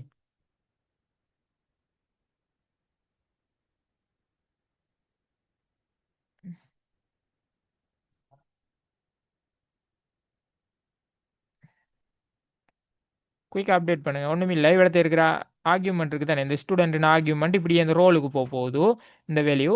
அதே மாதிரி இந்த ஆக்டிவ்னு கொடுத்துருக்குற இந்த ஸ்டேட்டஸுக்கு போக போகுது இல்லைங்களா. போனால் இவிடத்தை நான் ரோலை செக் பண்ணுறேனாக இருந்தால் இந்த ரோல் வந்து இங்கே கொடுக்கப்படுற இந்த ரோலாக இருக்க போகுது. இவிடத்தை இந்த ஸ்டேட்டஸை செக் பண்ண போகுது இங்கே கொடுக்குறது. அதே மாதிரி ரோல் வந்து இதை செக் பண்ணும் இல்லைங்களா. இவிடத்தை ஓ கொடுத்ததால இது அல்லது இது உண்மையாக்கும். இவிடத்தை எண்ட் ஆப்பரேட்டர் கொடுக்குறதால இந்த ரெண்டும் உண்மையாக இருக்கணும். அவ்வளோதான். சரியா, இது ஜஸ்ட் சிம்பிள். நான் இது ஆப்பரேட்டர் கிளியர்னஸ்னா உங்களுக்கு இதெல்லாம் ஈஸியாக விளங்கும். சரியா, ஃபர்ஸ்ட் கிளாஸில் நான் படித்த ஆப்பரேட்டர் யூசர் தானே இன்புட் வாங்க சொல்லிருச்சு. ஆன்சர்ல எப்படி இருக்கு? விளங்கலை. கேள்வியில யூசர் தானே இன்புட் வாங்க சொல்லி, அப்ப அப்படியே கோடிங்னாலும் நம்ம கொடுக்கணும். இப்போ வந்து யூசர்டேருந்து ஆன்சர் யூசர்டேருந்து இன்புட் வாங்க செல் இருக்குது தான். சரியா, யூசர்டேருந்து இன்புட் வாங்க சொல்லி அதில் என்ன செல் இருக்குது, செயல்பாட்டை, அதாவது ஃபங்க்ஷனை யூஸ் பண்ணி தான் ஒரு யூசர்டேருந்து இன்புட் வாங்க செல் இருக்குது. ஃபங்க்ஷனை யூஸ் பண்ணி தான் இப்போ நம்ம இவிடத்தை யூசர்டேருந்து இன்புட் வாங்கி தானே செய்கிறோம். இவிடத்தை நம்ம கோட் என்ன போட்டாலும், நம்ம கோட்ல என்ன போட்டாலும் பிரச்சனை இல்லையா ஆன்சர்ல? இல்லை, பிரச்சனை இல்லை. இப்போ உங்களுக்கு இதே இடத்த யூசர் இன்புட்டை வாங்கி செய்கிறது சேம் ப்ராசஸ் தான். இவிடத்த ஃபங்க்ஷனை யூஸ் பண்ணி செய்கிறதுல பெனிஃபிட் இல்லாமல் போயிருமே அப்படி யூசர்ட்ட இன்புட்டை வாங்கி செய்கிறோம்டா. அப்போ நமக்கு ஃபங்க்ஷன் ஒன்று கால் பண்ண தேவையில்லை.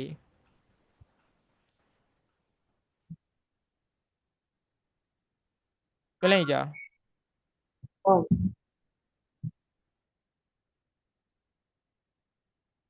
அதாவது ரிட்டர்ன் வந்து என்னத்துக்கு காட்டுது இல்லைன்னு சொல்லி கேட்டீங்க. யார் அது?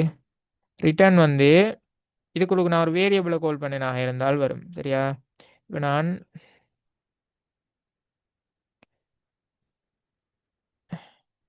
இந்த எக்ஸஸ் கேரண்டீட கொஞ்சம் இருங்க. கேரண்டீட நான் ஒரு வேரியபிளுக்கு கால் பண்ணி இருந்தேனாக இருந்தால் ரிட்டர்ன் எக்ஸ்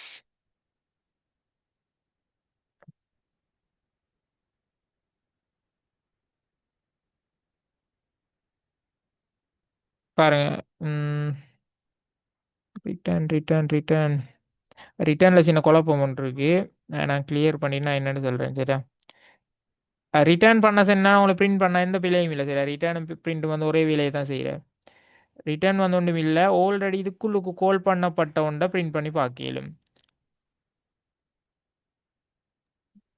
சொல்லுல இதுல வந்து பிரிண்ட் இதுல இஃப் எல்ஸை ஃபுல்லா எழுதுறதானே. இப்ப ஸோ எல்ஸ்ல என்ன வரணும் மட்டும் எழுதி போட்டு இப்ப நாங்க யூசர்ட்ட தானே இந்த இதை எடுக்கணும். நாங்க இன்புட் ஒன்று ஸோ இப்ப இந்த யூசர் தான் சொல்ல போற எட்மினா ஸ்டூடெண்டா என்னண்டு அவங்க தான் கொடுக்க போறோம். இப்ப நாங்க இதுல எழுதிட்டு நாங்க ரன் பண்ணு சொன்னா எங்களுக்கு அதே தானே வரப்போகுது.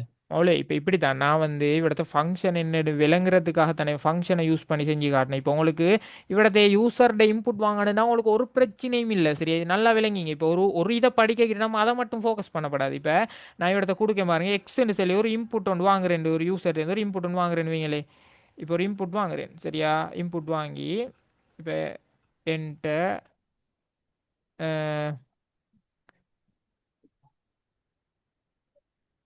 என்கிட்ட ரோல். சரியா, இப்படி கொடுக்கேன். சரியா, என்கிட்ட யுவர் ரோல் இப்படி கொடுக்கணும் வைங்களே. இப்படி கொடுத்துட்டு ஒரு யூசர் ஒரு இன்புட் ஒன்று வாங்கினாக இருந்தால் இந்த இன்புட்டை தான் நான் இவரத்தை பயன்படுத்தினா ஒன்றும் இல்லை. இவரத்தை எக்ஸை கால் பண்ணிவிட்டா அவ்வளோதான். இந்த இன்புட் அப்படியே இங்கே வரப்போகுது இல்லையா.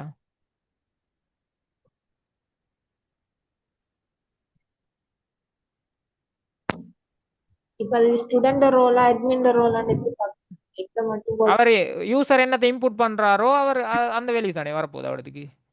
ரோடுக்குள்ளதான் அங்க வரும். இதுல ஸோ நாங்க ஆர்கியூமெண்ட் கொடுக்குறது எக்ஸ. இப்போ நான் இதை ரன் பண்ணேன்னு சொன்னால் சரியா, யூசர் எந்த இன்புட் கேட்கும் பாருங்க. என்டர் ரோல் வெரி ஸ்டூடெண்ட்டுன்னு கொடுக்காரு, ஸ்டூடெண்ட்டு கொடுக்காரு பாருங்க. எக்ஸஸ் டேனி டேனி சொன்னால் அவரது இன்ஆக்டிவே கொடுத்துருக்கேன். இது கீழே உள்ள ரன் ஆகுது.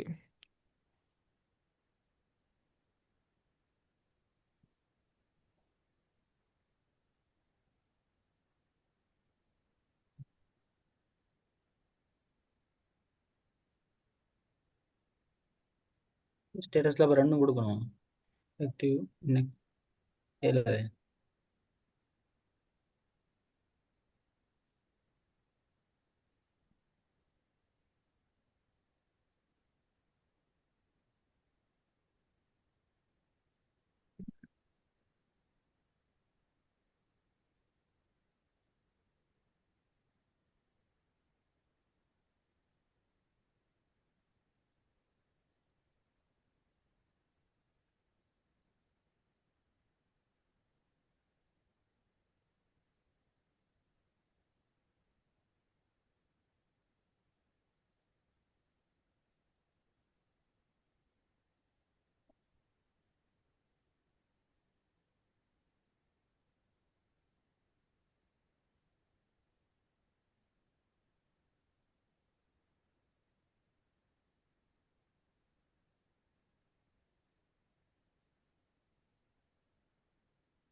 என்னன்னு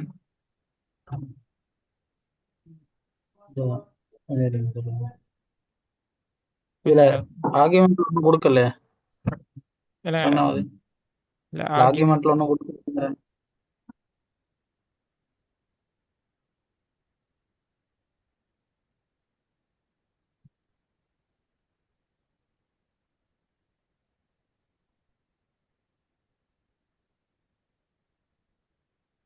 இல்லை ஆர்கியூமெண்ட்டை கொடுக்குற இடத்துக்கு வர அது கொஞ்சம் இருங்க.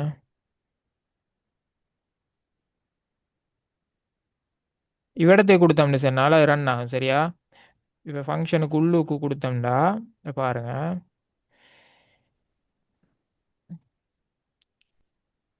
இவ்விடத்தை நான் கொடுக்கேன் என்கிட்ட ரோல் தானே இவ்விடத்தை ஸ்டேட்டஸ். இல்லை நீங்கள் சொல்கிற முறைக்கு இப்படி ரன் ஆகும்.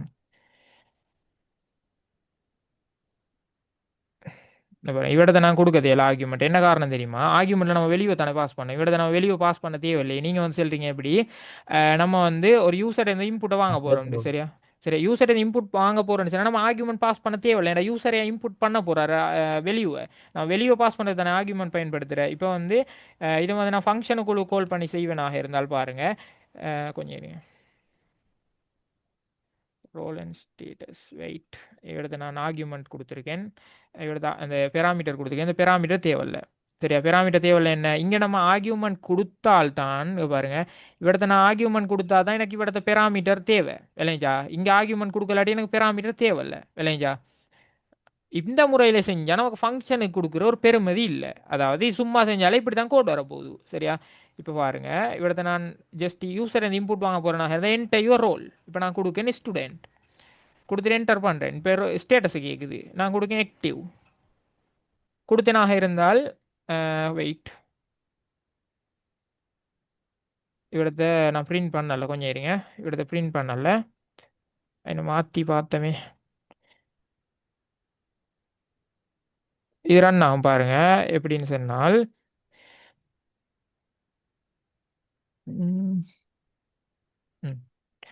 இந்த பாருங்க.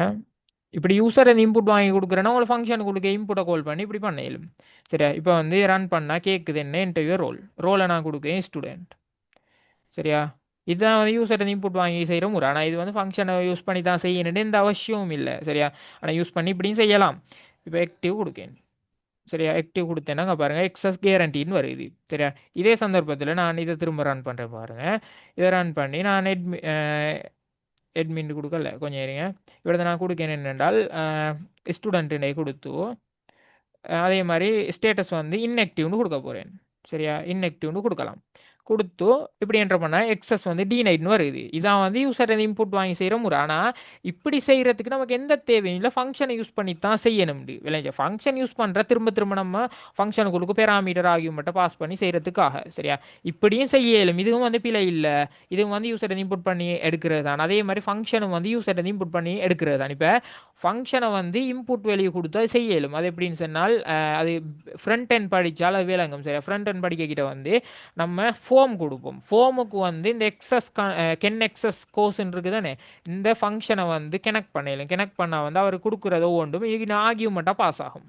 இப்போ இது கொடுக்குற ஆர்கியூமெண்ட் வெளியூ இருக்குது தானே, இவிடத்தை நமக்கு பெராமீட்டரை கொடுத்தமாக இருந்தால் இந்த பெராமீட்டருக்கு அதை கனெக்ட் பண்ணி விட்டு அவர் கொடுக்குற அந்த வெளியூ வந்து அதுக்கு ஒட்டோவாக பாஸ் ஆகும். சரியா, இப்படி செஞ்சாலும் ஓகே, அப்படி செஞ்சாலும் ஓகே. விளங்கிச்சா இப்போ மௌலி? இல்ல இதுல அந்த கேள்வி கேட்டிக்கிற மாதிரிக்கு இப்படித்தானே வரணும் இல்லையா? யூசர் ஏன்னா இன்புட் நாங்க ஒரு இன்புட் எடுக்கிற மாதிரி தானே. நாங்களே ஃபுல்லா எல்லாம் கோடிங் எல்லாம் ஃபுல்லா கொடுத்து போட்டு இந்த ரன் பண்ற மாதிரி வராதானே.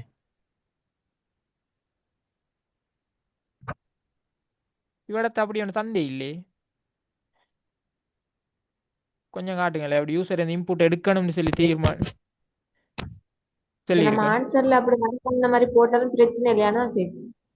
இல்லை, பிரச்சனை இல்லை. நீங்கள் ஃபங்க்ஷனை யூஸ் பண்ணி செஞ்சுருக்கணும். வேண்டாம் இப்படி தானே, எப்படின்னா ஃபங்க்ஷனை யூஸ் பண்ணி செய்கிறதுக்கு ஒரு பெருமதி வந்து ஆர்கியூமெண்ட் பெராமீட்டர் பாஸ் பண்ணுறது தான். சரியா, இப்போ அடுத்த ஃபங்க்ஷனை யூஸ் பண்ணி செய்கிறத நீங்கள் யூசர் இன்புட் வாங்கியிருந்தாலும் நான் நினைக்கிறேன் பெரும்பாலும் சரி போடுவான். ஆனால் இந்த கேள்விக்கான சரியான மெத்தட் வந்து நான் அந்த ஆர்கியூமெண்ட்டை பாஸ் பண்ணி அதை பெராமீட்டருக்கு கால் பண்ணி ஃபஸ்ட்டுக்கு செஞ்சு காட்டினேனே, அந்த மெத்தட் தான் சரியான மெத்தட். இப்போ இதில் வந்து நீங்கள் பாருங்கள், பயனர்கிட்ட இருந்து ஒரு இன்புட்டை வந்து இன்புட் வெளிவாக வாங்கணும்னு இவிடத்தையும் தந்தில்லை. எனக்கு வந்து அப்படி ஒன்றும் காணலை. நீங்கள் அப்படி கண்ணீங்களா? எனக்கு ஃபுல்லாக வாசிக்கல, அதுதான் கேட்கேன்.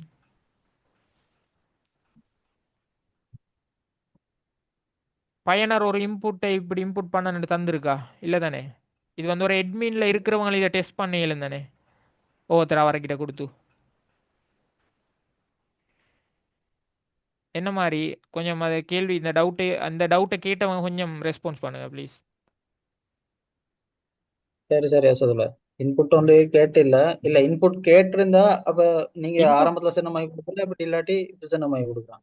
இல்லை, இன்புட் ஒன்று இதே கேட்டு கேள்விக்கு ஒரு இன்புட் ஒன்று யூசர்ட்ட இருந்து இன்புட் ஒன்று கேட்கறதா? கட்டாயம் எடுக்கணும்னு சொல்லி தந்திருந்தால் இந்த முறைக்கு சரி ஓகே. ஆனால் அப்படி ஒரு கேள்வி கேட்க மாட்டாங்க, ஃபங்க்ஷனை யூஸ் பண்ணி செய்யக்கிட்ட. விளைஞ்சா விளையாடி தானே, ஃபங்க்ஷனை யூஸ் பண்ணி செய்யக்கிட்ட அப்படி ஒன்று தேவையில்ல. ஏன்னா ஃபங்க்ஷனை யூஸ் பண்ண செல்ல மாட்டாங்க அப்படி வந்தால். விளையாடி தானே அது. ஃபங்க்ஷனை யூஸ் ஃபங்க்ஷனை யூஸ் பண்ணி செய்யக்கிட்ட வந்து எப்போவும் ஆர்கியூமெண்ட் பெராமீட்டர் தான் எதிர்பார்ப்பாங்க கேள்வியில். அது ஓகேயா? சரி சரியா. மற்றவங்களுக்கு என்ன மாதிரி கிளியரா? என்ன நிறைய பேர் லெஃப்ட் ஆயிட்டாங்க, எல்லாம் குழம்பிட்டு தெரியா. 18 பேர் இருந்தால் 13 பேர் ஆயிட்டு. இதை நீங்க பைத்தன் கோட்ல பயன்படுத்திருக்கீங்க லாஜிக்கல் ஆப்ரேட்டர். அட குறியீடு பயன்படுத்தினா பிரச்சனை இல்லையா? இல்லை பிரச்சனை இல்லை, ரன் ஆகும், பிரச்சனை இல்லை. ஆனால் இந்த எண்ட் ஓண்டு யூஸ் பண்ணுறது கொஞ்சம் லேஸாக இருக்குன்னு நான் அப்படி யூஸ் பண்ணேன். ஏன்னா இப்போ நான் இப்போ சொல்லித்தர விலங்கணும் தானே, அதுக்காக.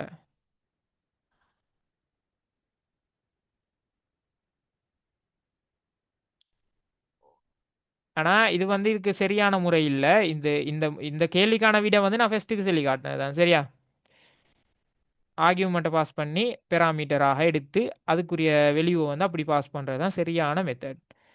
அது ஓகே தானே? கேள்விக்குரிய அந்த விட எப்படி வரும்ன்றது வேணுண்டா ரெக்கார்டிங்கை போடக்கிட்டா கொஞ்சம் பாருங்க. Okay okay. இல்ல ஓகே, இல்ல கண்ட்ரோல் செட் இல்லைங்கல்ல. இல்ல கண்ட்ரோல் செட் அடிச்சு போனா முன்னால் உள்ள இருக்கும் தானே கண்டுபிடிக்கணும். ஓ ஓ சரியா, நான் ஓகே கேன்சல் பண்ணுறேன். இந்த இது அவ்வளோதான். சரியா, மற்ற கேள்வி நீங்கள் அந்த முறைக்கு நீங்கள் செஞ்சு பாருங்கள், ஒன்றும் இல்லை. இது வந்து இஃப் கண்டிஷன் தான், 10 செல்சியஸுக்கு மேலே இருந்தால் என்னமோன்னு சொல்லி இந்த எண்டோ ஆப்பரேட்டரை வச்சு உங்களுக்கு ஈஸியாக செஞ்சு விட்டுரும். சரியா, இவிடத்தையும் தான் யூசர்லேருந்து இன்புட் வாங்க சொல்லி இல்லை. இந்த பாருங்க, ஏண்டா ஒரு நாளும் ஃபங்க்ஷனை யூஸ் பண்ணிக்கிட்டால் அப்படி செல்ல மாட்டாங்க. அதான் நான் சொல்கிறேன். இல்லைங்களா, ஃபங்க்ஷனை யூஸ் பண்ணாமல் செய்யக்கிட்ட உங்களோட யூசர்லேருந்து இன்புட் வாங்கி செய்யுங்கன்னு சொல்லி தருவாங்க. ஏன்னா இவிடத்தை ஃபங்க்ஷனை யூஸ் பண்ணுறதுக்கு பெருமதி இதுதான். அது கிளியர் தானே? இந்த ரெண்டாவது கேள்வியில நெஸ்டட் இப்ப பாத்தியா அப்படி போட்ட சேஸ். இல்லைங்கல்ல. இந்த ரெண்டாவது கேள்வியில நெஸ்டட் பயன்படுத்தியா சேர்த்து. ஓ ஓ ஓ நெஸ்டட் இஃப் தான். ஏன்னா இது ஒன்றுக்கு மேற்பட்ட கண்டிஷன்ஸ் இருக்குது. ஓகே தானே? இந்த எனக்கு வந்து ஒரு சின்ன ஹெல்ப் ஒன்று செய்யணும். என்ன தெரியுமா, இந்த எல்லாரும் வந்து அதாவது இப்போ கன்சிஸ்டண்டாக கிளாஸ் அந்த கிட்டத்தட்ட 29 பேர்கிட்ட ஜாயின் பண்ண ஸ்டார்ட்டில் இப்போ நீ ஆக்களில் இப்போயே 18 பேர் இருந்துச்சு அந்த ஆக்கள் லெஃப்ட் ஆகிட்டு என்னென்னு சொன்னால் இந்த குரூப்பில் இருந்தாலும் சரி தனிப்பட்ட ரீதியில் என்ன சொன்னாலும் சரி சரியா இப்போ நான் வந்து இந்த 3 கிளாஸ் செஞ்சுருக்கேன் தானே இதுக்கு போகிற வந்து நம்ம பாஸ் பேப்பரை மட்டும் ஒரு கிளாஸில் பார்ப்போம் டைம் ஒன்று இருந்தா சரியா பாஸ் பேப்பரை மட்டும் பார்த்தாலும் நம்மளோட இது ஓகே ஏன்னா நான் வந்து எஸ்கியூஎல் குவாரி நான் படிக்க தரல ஏன்னா அதுக்குரிய காரணம் என்னன்னு நான் சொல்லி தந்தேன் ஸ்டார்ட்டில் அது வந்து பிரச்சனை சரியா அப்போ இப்போ வந்து எனக்கு என்ன நான் கேட்கணும் சொன்னால் இப்போ இந்த 3 கிளாஸ்லேயே நான் சொல்லி தந்த பகுதி முக்கியமான கன்செப்ட் சரியா முக்கியமான கன்செப்ட்னு சொன்னால் உங்களுக்கு தெரியும் நம்ம இப்போ இந்த கேள்வியிலேயே இவங்க தந்திருக்கிறத நமக்கு செய்ய இயலுமாக இருக்குது நான் படிக்க தந்ததுக்கு உள்ளுக்கு இல்லையா இப்போ இது வரைக்கும் படிக்க தந்ததுக்கு உள்ளுக்கு தானே இந்த இது வந்துச்சு இதை விட வெளியே வந்துச்சா இல்லை ஏதாவது வெளியே வந்துச்சா இல்லை தானே அப்போ இதுதான் கன்செப்ட் சரியா பைத்தன் த பேசிக் வந்து இவ்வளோ தான் அப்போ இது வரைக்கும் நான் படித்து தந்த இது வந்து உங்களுக்கு வந்து செட்டிஸ்ஃபைடா இல்லையா அல்லது விளங்கிச்சா இல்லையா இல்லை இப்போ நான் சொல்லி தந்த இதில் வந்து ஏதாவது மெத்தட் மாற்ற வேண்டி இருக்குதான்ற உங்களோட ஒப்பீனியன் ஃபீட்பேக்கை வந்து எனக்கு பர்சனலாக போட்டாலும் சரி எல்லாரும் மாதிரி சரியாக போடுங்க இதில் குரூப்பில் போட்டாலும் பிரச்சனை இல்லை ஏன்னா குரூப்பில் போட்டால் அடுத்தவங்களுக்கும் தெரிய வரும் என்னென்னா இப்போ லெஃப்ட் ஆகிட்டு போனாக்களுக்கும் சரியா அப்படி எப்படி சரி எனக்கு பர்சனலாக போட்டாலும் ஓகே இது அது வந்து என்ன இப்போ நான் தெரிஞ்சுக்கணும் வேணும் சொன்னால் நான் வந்து இந்த ஏதாவது ஐசிடி ஃபீல்டில் தான் வந்து போயிட்டுருக்கேன் சரியா ஐசிடி ஐடி ஃபீல்டில் தான் வந்து போயிட்டுருக்கேன் அப்போ இப்போ கிளாஸும் செய்கிறதால இப்போ எனக்கு வந்து என்ன சரி சேஞ்சஸ் நான் வந்து இதுக்கு ஃபீல்டுக்கு புதுசு அப்போ இது வந்து எனக்கு ஓஎல் புல்லுகள்கிட்ட போய் கேட்கலாது எனக்கு வந்து என்ன சரி சேஞ்சஸ் செய்யணுமாண்டு ஏன்னா அவங்க வந்து அந்தளவுக்கு ஒரு மெச்சூரிட்டி இல்லை தானே அவங்களுக்கு எதையுமே செல்ல மாட்டாங்க அதான் கேட்கேன் இப்போ அந்த பெட்ச்மேட்டுன்றதால நீங்கள் வந்து அந்த சரியான ஒரு நிலையில் இருக்கிறதால இப்போ உங்களுக்கு விளங்குமே இப்போ என்ன அந்த நான் படிக்க தர இதில் வந்து என்ன சரி சேஞ்ச் பண்ணணுமா அப்படி இல்லை ஓகேயா சாட்டிஸ்ஃபைட் தானா என்ன மாதிரின்னு சொல்லி ஒரு ஃபீட்பேக் உண்டு பர்சனலாக சரி அப்படி இல்லைன்னு சொன்னால் கட்டாயம் குரூப்பில் சரி போடுங்க சரியா எல்லோரும் மாதிரி அதை ரிக்வஸ்ட்டாக கேட்கேன்